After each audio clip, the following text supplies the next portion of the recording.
Hello and welcome to the Energy Detox, a leadership podcast with oilfield flair. Our mission here and the mission of our sponsor Witting Partners is to help you practically find and remove the junk that is unwittingly holding you back from producing sustainable success in both your professional and your personal lives. I'm your host, Joe Sinnott, and today we're going to use the F word a whole bunch, but not the colorful four-letter F word that you might expect from an oilfield-themed podcast. And not the four-letter and sometimes five-letter F word that can cause some people who think about the industry to cringe, that of course being the word frack. But we'll be using a word that is far more earth-shattering and spine-tingling, especially if you work for a public company, or if you are in the world of accounting, or you have ever signed a 10K, and that word is fraud. And we're going to start by talking about the moment when I realized that I was a fraud, and how this fueled a personal energy transition, so to speak. And when I say energy transition, I don't mean a transition from fossil fuels to renewable energy, noble as that might be, but my own transition from a decade and a half of pouring my energy into technical roles within the oil and gas industry to a new role where my energy and passion and purpose centers far more on the people and the non-technical decisions that determine whether or not individuals, teams, and organizations can sustain whatever success they have achieved to date. And our specific goal today will be to help you, regardless of where you're at in your professional and personal lives, especially if those lives are being upended by the current craziness we're all enduring, to more confidently and sustainably lead yourself and your family into the future and into the new normal, with new normal, of course, being one of the top 5 overused phrases of the last few months. So through some anecdotes from my personal journey, and more importantly, through practical questions you can ask yourself, we'll arm you with an approach that can help you drill down and make discoveries that can clarify and fuel the next critical steps that you can begin taking today. And hopefully, if we're successful, you'll begin to understand the areas in which you might be investing too much energy into what might be characterized as fraudulent activities. And you'll instead be able to commit that energy to the things that cement your authenticity while employing a new mindset and perhaps some new sources of energy that will sustain you well into the next phase of your life. And before jumping into the meat of the conversation and trying to support all of the promises I'm making to you that probably have you thinking I'm just going to defraud you of your precious time if you decide to keep listening to this podcast, I also want to share that we've decided to break this topic up into 2 parts. Part 1 today will focus on the moment when I discovered that I was a fraud, and how that feeling quickly turned positive when I also determined that I was at least an authentic fraud, whatever the heck that means. And today we'll also talk through some of the higher level thoughts that played into this major self-discovery, if you will. And if you find value in part 1, then part 2 will go into a little more detail about how to apply this concept of being authentically fraudulent to your day-to-day life and the smaller decisions you make on a regular basis. And we'll also take some time in part 2 to rewind the clock a bit and step through the many different signs from the last 2 decades of my life that I was ignoring, while using some other analogies to help you heighten your awareness of those times when the way you unwittingly allow yourself to be perceived can be limiting your opportunities and hurting the odds of you being successful.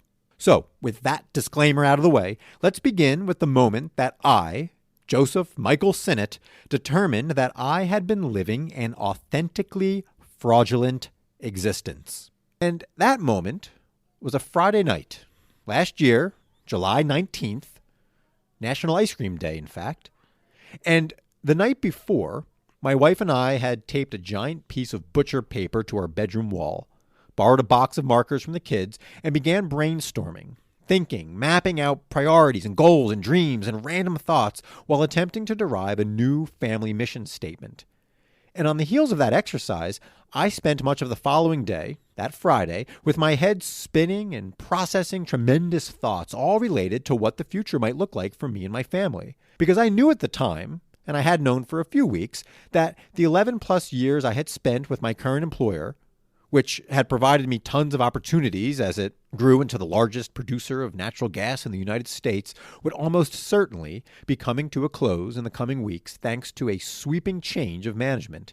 And as unsettling as that situation can be, of course, and as much pressure as one can feel to make decisions that will support the well-being of a spouse and 4 young children, It was also freeing to be somewhat forced to be going through these mental exercises and thinking so intently about what was in store for us. But those thoughts really didn't converge on anything specific until that evening of the 19th, when my wife decided to pack up all 4 kids and take them to the community pool down the road to meet up with another family, leaving me at home with my thoughts and a kitchen overflowing with the usual mess of dinner for me to clean up, which I was happy to do, of course. Although almost immediately after they left, and as soon as that quiet of the moment took hold after everyone was gone, I began to have a realization of sorts, and thinking it would just be a thought or two, I grabbed my phone to tap those thoughts into it and create a note that I could look at later. But those thoughts kept flowing, and they became more clear and more powerful, and I kept tapping away into my phone, not wanting to completely give in to whatever was happening at the moment by grabbing my laptop and reducing the carpal tunnel-inducing typing I was doing on my phone. So I just stood there. I kept tapping away, and the thoughts kept coming, again, clear as could be. And this happened for nearly 2 hours. And when my wife and kids got home, she found me in the kitchen still, with the same mess and pile of dishes that was there when she left. And somewhat confused or shocked or worried or whatever, she focused first on transitioning the overtired kids to bed quickly and patiently waited until later on to hear my excuse for whatever the heck she walked in on. And what I so excitedly shared with her eventually was that this 2-hour epiphany that had occurred while she was at the pool could be summarized like this. I am a fraud. My life to that point had been a fraud. I was fraudulent. Now, when you meet your spouse online, as I did, there's always going to be that little bit of doubt that the person you married isn't really who you think it was. So I'm not sure exactly where her mind went to when I started announcing this discovery that I was a giant fraud, but fortunately, I wasn't talking about identity theft or anything like that. I was talking primarily about my career path and how my identity as an engineer really wasn't who I was. Being an engineer isn't where I derived excitement and satisfaction through work necessarily. And being an engineer isn't where I added the most value to my teams and the companies I've worked for. So despite having engineering titles and roles and responsibilities for nearly 15 years, and while I like to think my technical competence was never in question, there was little doubt in my mind at that moment that it wasn't technical skills that opened up the opportunities I've had, because God knows there are plenty more technically minded folks than I was. But what was it then? And why wouldn't I embrace and focus on whatever it was if it wasn't being an engineer? Why wouldn't I embrace that as I think about what my future might hold? Why would I let myself be limited by technical roles that aligned with what was written on my resume? And through this rush of thoughts, it became clear that I loved working with people. And everybody says that, right? I love developing people. I love working with people. I'm an XYZ in my job title, but I love working with people and communicating. And hopefully everyone in management has said this at some point in their careers. And, sure, these thoughts had been there before in my mind. And these were things I was proud of and would look for when I was hiring other people. But it wasn't something I would embrace above all else because my professional identity was largely tied to me being an engineer.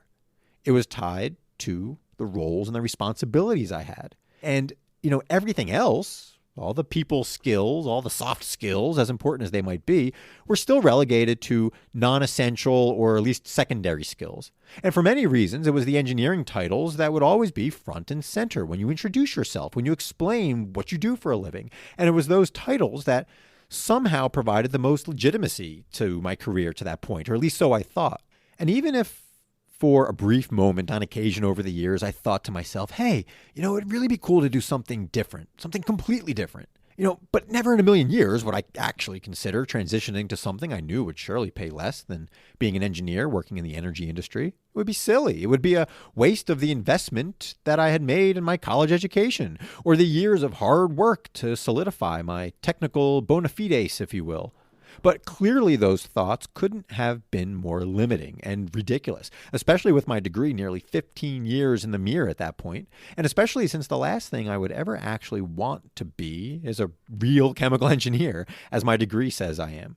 So why did I spend years pushing those thoughts and desires to maybe do something a little bit different away?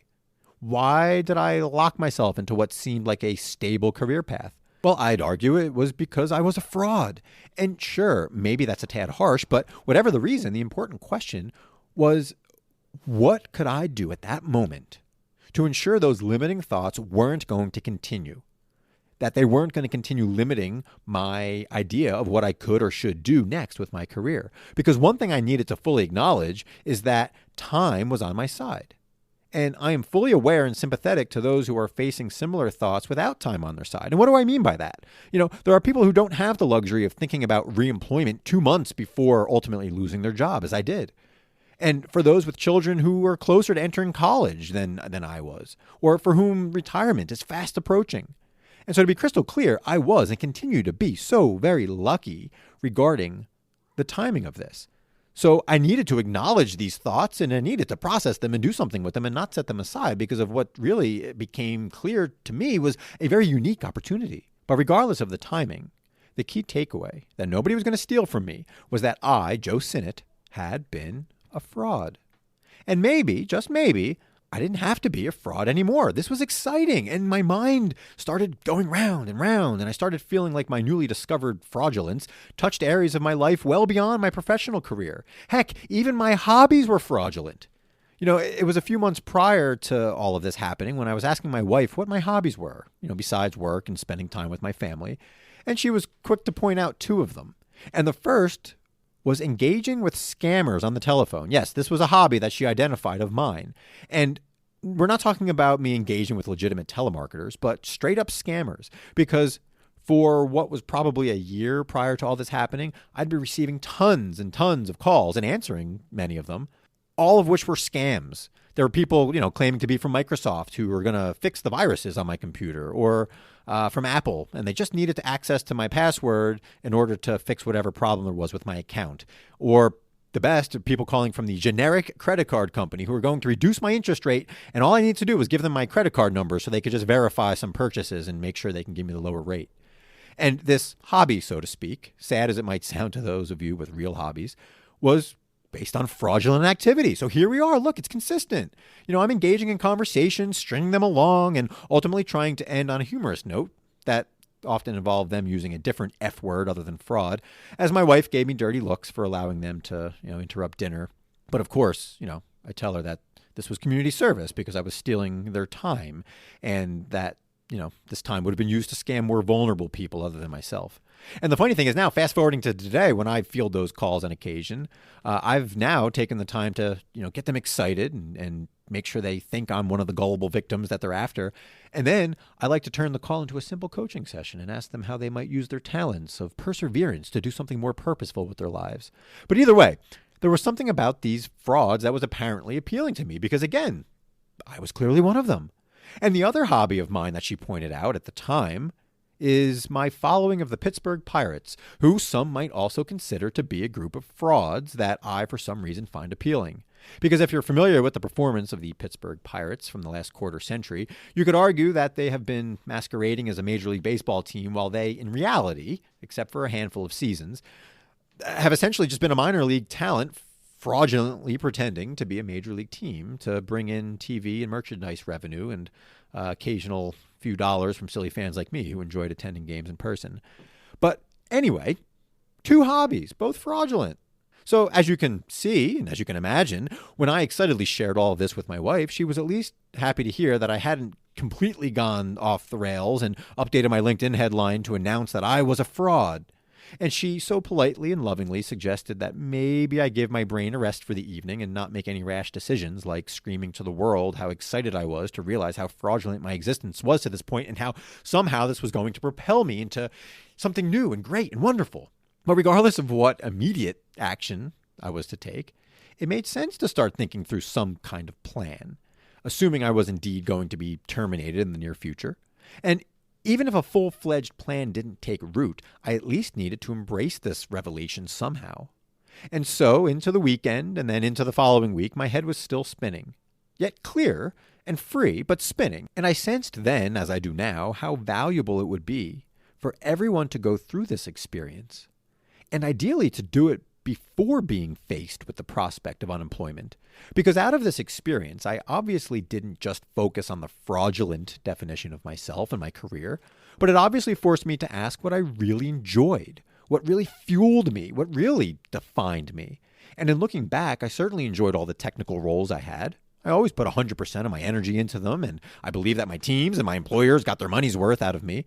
And if I were to start leading an engineering or data team again tomorrow, I'd enjoy the experience and would contribute again at the highest level possible. But the question I began asking last year was, how could I contribute at an even greater level? Now that I have this opportunity, if you will, to go and do something else, what are all the ways I can make a bigger impact on people's professional lives? Would another role like the ones I've had really be the most sustainable path for me and my family over the coming decades? What would seeking out something as close to what I've done and what I'm familiar with and what my resume says about me, what would that really mean for my future?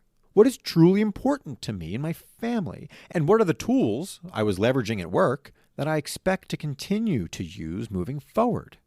So there's a lot of questions right there, right? And of all those questions, it was that last question that was one of the most eye-opening when I asked it of myself last year. What were the tools that I used the most that I want to continue using as I move on? Because the tools and the skills that I was leaning on most heavily over the last several years didn't involve computer programming languages or the ability to whip up some fancy Excel workbook. The talents being demonstrated weren't based on complex reservoir engineering principles or geomechanics. No, without question, the three most impactful tools that I leaned on were much softer, and they all involved mindsets more so than technical training. And I've had plenty of technical training, and companies have spent plenty of money for that training. And again, I think overall they got their money's worth, but nothing has had a bigger impact on me and my teams than the money my previous employers spent on safety, innovation, and coaching. Because the things that are front and center in all I have done at work and at home for years are built on a safety mindset, an innovation mindset, and a coaching mindset. And safety, of course, is stated as the number one objective of virtually any oil and gas related company. And starting my career with Schlumberger, one of the largest service providers out there, meant that I was the beneficiary of a week of safety training in Oklahoma that they flew all new hires to on the second week of work. And through that training, we learned how to drive better and go about our business with a safety mindset. And in that week, we touched on things and practiced things I had never thought of before, but I'll never forget, like the proper way to walk up and down stairs or what to do if you drift off the road a bit and drop a wheel. Incredibly useful and potentially life-saving driving tips that I will carry with me forever and have shared with others and will undoubtedly share with my children once they graduate from cozy coupes and power wheels and prepare to get their driver's license. And beyond the tips and rules around safety that were imparted that week and nearly every day throughout my career that I've been in the field, the more important lessons are how to think about safety, how to perform a job safety analysis before performing a task, how to stop doing a task immediately if something doesn't seem right, and to ask yourself, how could I or someone else be injured or killed by this process so that you can take proactive steps to mitigate the risks? And that mindset obviously carries well beyond industrial processes and driving to everyday life. Working around your home, playing with your children, going for a hike. And a safety mindset doesn't mean you're crippled by fear, but that you boost your awareness of what can go wrong, which in turn increases your enjoyment and focus and productivity. And the second mindset I mentioned is innovation. And innovation can and often is dismissed as a buzzword. And if you're an engineer and you've been told already that, you know how to think and solve problems, some might almost look down on the concept initially. But for all the eye rolling that an innovation initiative and innovation training can induce at a company, especially an energy company where grit and determination and hard work is so valued, there isn't a day and rarely a waking hour that goes by in my life where I'm not tapping into something from the years of innovation training and initiatives that I had the good fortune of being a part of at my last employer. And it is largely due to the innovation culture at my previous company and the innovation mindset instilled in me that my wife and I were able to effectively map out a plan and shift gears and ask ourselves how to tackle a transition away from the relatively stable existence we enjoyed for so many years. And the third mindset is a coaching mindset. And up until a few years ago, I didn't know much at all about professional coaching or executive coaching. Sure, I'd read a leadership book here and there, and I understood the concept of mentorship within organizations. But what the heck is an executive coach, and what value might they bring?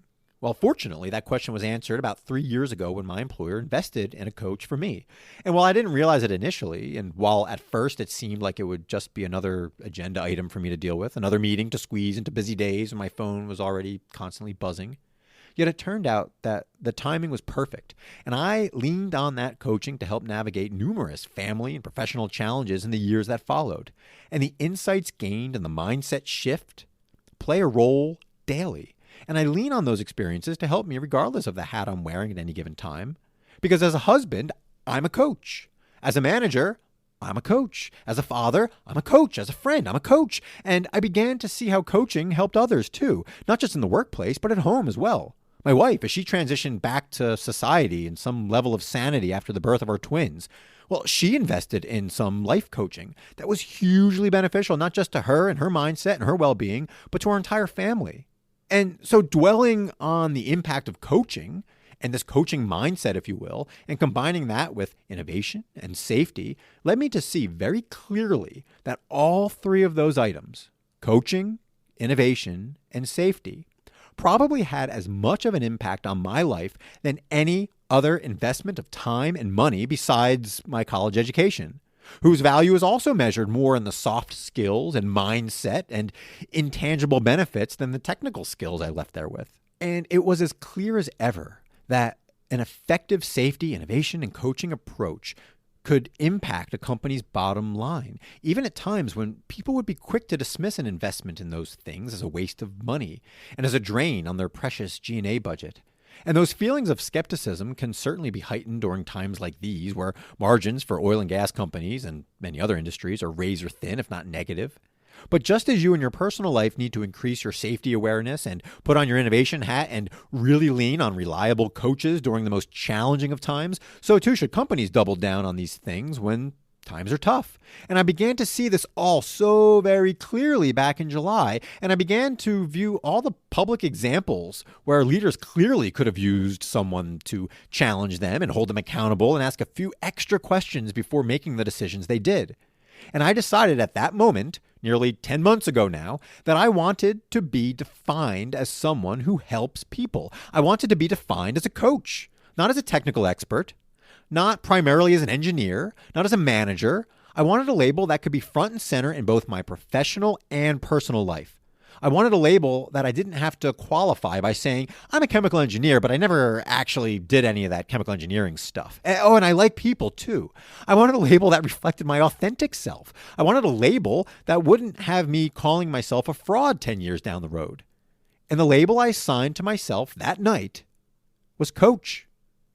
And I ran with that label. And by the end of the month, I was signed up for months of formal coaching classes, and my head continued to spin excitedly with the thought of starting a new business, something I never, ever thought I would want or have to do while working for a 130-year-old stable company where I had the support of management. Until those managers, of course, weren't there anymore, and until new management began taking charge, and things were obviously not stable as I thought they had been. And I knew then, at that moment, as I know now, that I was incredibly lucky to actually have a rare period where I could gather my thoughts without interruption from family or work, to have had an opportunity to think through my next steps at a time in my life where I was still a decade away from potentially sending my first child to college and probably 2 decades away from worrying about retirement. And I was lucky to have been gifted the opportunity to shift my mindset through the investments my employer made in me so that I could identify what next steps I wanted and needed to take when that employer was no longer in the picture. And ultimately, that's really what the message is today, that you can identify those things that seem to define the professional version of you. You can look at your LinkedIn headline or job titles and ask yourself how well those reflect who you are and who you want to be. And you can begin to identify today the things you want to define you and the things that you are unwavering about. And hopefully those professional labels and those personal characteristics intersect in some way so that you're not living a completely double life. Because maybe you're not getting paid to do what you love. But you can absolutely ask yourself what steps you can take and what specific things you can do to get closer to the things you want to be defined as. And for me, the things that had been driving me and that I valued above all else, even though I never had made a formal list, were family, faith, work ethic, education, and community. Those were the things that made up the authentic version of Joe Sinnott. And it's the times when they were set aside over the last 15, 20 years that I felt the worst. And just as I said before how lucky I was to find myself with the time and the mindset to face the prospect of employment in the manner I did, I also realized how lucky I was to have gotten to this point in my life without really compromising on those values and those pillars that were so important to me. Because without them being front and center, because again, they weren't written down, they weren't front and center, I didn't carry them with me. And because I wasn't carrying them with me, I really had no way of measuring my life decisions beyond a gut feel of what's right and wrong, which generally is enough to get through life. But, I didn't have a checklist to run through to make sure the decisions I made were fully aligned with the things I valued. But once you do discover those things and you do lay them out, it's powerful. It's really, really powerful, and it sure helps you reduce the odds of finding yourself leading a fraudulent existence. And it sure helps push out self-doubt when you can quickly and easily see how your actions are tied deeply to your authentic self, even if your professional label or job title at the time is far from what you want. So I ask you now, what are your core values? What are the things that are unwavering for you?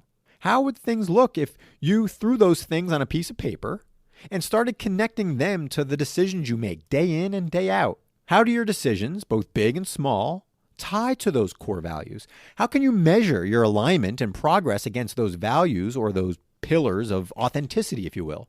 And, during the last several weeks of navigating the pandemic and everything that comes with that, how have you made what used to be simple decisions? Have you put pencil or marker to paper and sketched something like what to do for dinner? Should you venture out to the supermarket? What's the best way to go out and get some exercise? How do I tell someone I don't really want to do a Zoom call, even though they know that I'm home all day with nothing to do and probably no excuse not to accept their call? How do you make those decisions? Because I promise you that when you do an exercise like this, when you list out just a handful of things that are really important to you, those values that are unwavering, that make the authentic you, when you start writing those things down and you start connecting the dots to all the decisions you're making, you're going to quickly see how often you're falling into the trap of being a fraud. How often you're acting a certain way because you think that's what's expected. How often you're giving into the pressure of the labels you've put on yourself or other people have put on you. And how often you're ignoring all of the signs pointing you to the simple answer you know is best, even if it doesn't align with expectations. And if the answers you're seeking now are related to a career transition, it's critical to know that while often these aha moments that I've described from my own life are a result of some major life event like losing a job or some outside force like the pandemic, the key is that they don't have to be triggered by some event. And that's why I'm sharing this today. You don't need a wake-up call or a job loss to ask yourself in what ways you've been living a fraudulent existence, and to identify the handful of values and pillars within your life that need to remain standing tall in order for you to consider yourself authentic. You don't need some sudden financial instability to spur this thinking. You don't need a week-long retreat on the top of a mountain. You don't need to immerse yourself in books and blogs and influencers and podcasts. And you definitely don't need a 2-month COVID-induced break from society. You need to ask yourself a few simple questions and keep asking. And write that fake LinkedIn headline and park it front and center in your brain, or maybe on your sink, or maybe as the background on your phone, and embrace that new definition of you, and laugh at all the ways you've been a fraud over the years and inconsistent with this new definition. Take pride in the ways that you remained authentic in the face of challenges before, and pretend that you have the chance right now to craft a future that reflects your authentic self and isn't defined by the fraudulent labels you and others have assigned. And while this episode has been focused on you as an individual, keep in mind that your authenticity or lack of authenticity, is on display for everyone to see, especially if you have some amount of influence with others. So as a final question today for everyone in a current or future position of leadership, ask, am I unwittingly encouraging others to embrace an inauthentic existence and follow a fraudulent path that will inevitably lead them to waste time and waste energy that could have instead been used to contribute in a more impactful, sustainable, and fulfilling way to your shared goals? And as you ponder that, please allow me, your fraudulent host, Joe Sinnott, to sincerely and authentically thank you for listening to part 1 of my story, with special acknowledgement to all of you with a decade or two of experience who currently find yourselves anxiously asking, what do I want to be when I grow up? And while nobody is better suited to answer that question than you, I do welcome the opportunity to connect with you, to challenge you, and to help you more confidently uncover additional questions to ask yourself as you explore transition of any kind. So to get in touch with me, to find out what phone number to dial if you want to pretend to be a scammer, or to learn more about the Energy Detox or its sponsor, Whitting Partners, please visit us at theenergydetox.com. And until part 2 of this authentically fraudulent conversation, where we'll wind back the clock a bit on my career journey and help you prevent people from perceiving you to be something you're not, please remember that you don't have to wait for a job loss or some major life event to redefine and reinvent yourself. And you don't have to limit your answer to the question of, what do you do for a living, to the things that appear in the work history section of your resume. Thanks again.